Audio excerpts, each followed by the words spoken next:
Sa paanan ng bundok ng Laguna may isang lugar na tahimik at halos nakatago sa gitna ng kalikasan. Ito ang Dalitiwan Resort, isang simpleng destinasyon na hindi man marangya pero nagbibigay ng kakaibang ginhawa.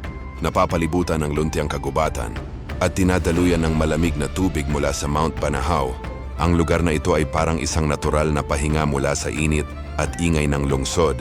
Sa unang hakbang mo pa lang, maririnig mo na ang agos ng tubig. Isang tunog na agad nagdadala ng kapayapaan.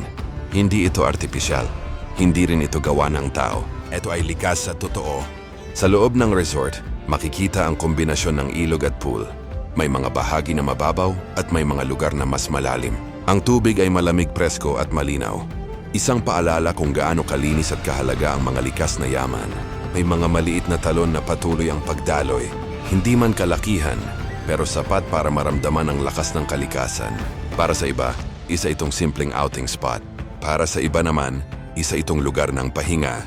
Isang lugar kung saan pwede kang huminto at pansamantalang kalimutan ang pagod. Habang tumatagal ang araw, mas nararamdaman ang koneksyon sa paligid. Ang hangin ay sariwa, ang tubig ay buhay, at ang katahimikan ay totoo. Ngunit tulad ng maraming natural na lugar, may kaakibat din itong responsibilidad. Ang kagandahan nito ay nakasalalay sa kung paano ito pinapangalagaan. Sa bawat bisita, may tungkulin na iwan itong malinis at maayos dahil ang mga ganitong lugar ay hindi basta napapalitan. At ang katahimikang nararamdaman dito ay isang bagay na dapat ingatan.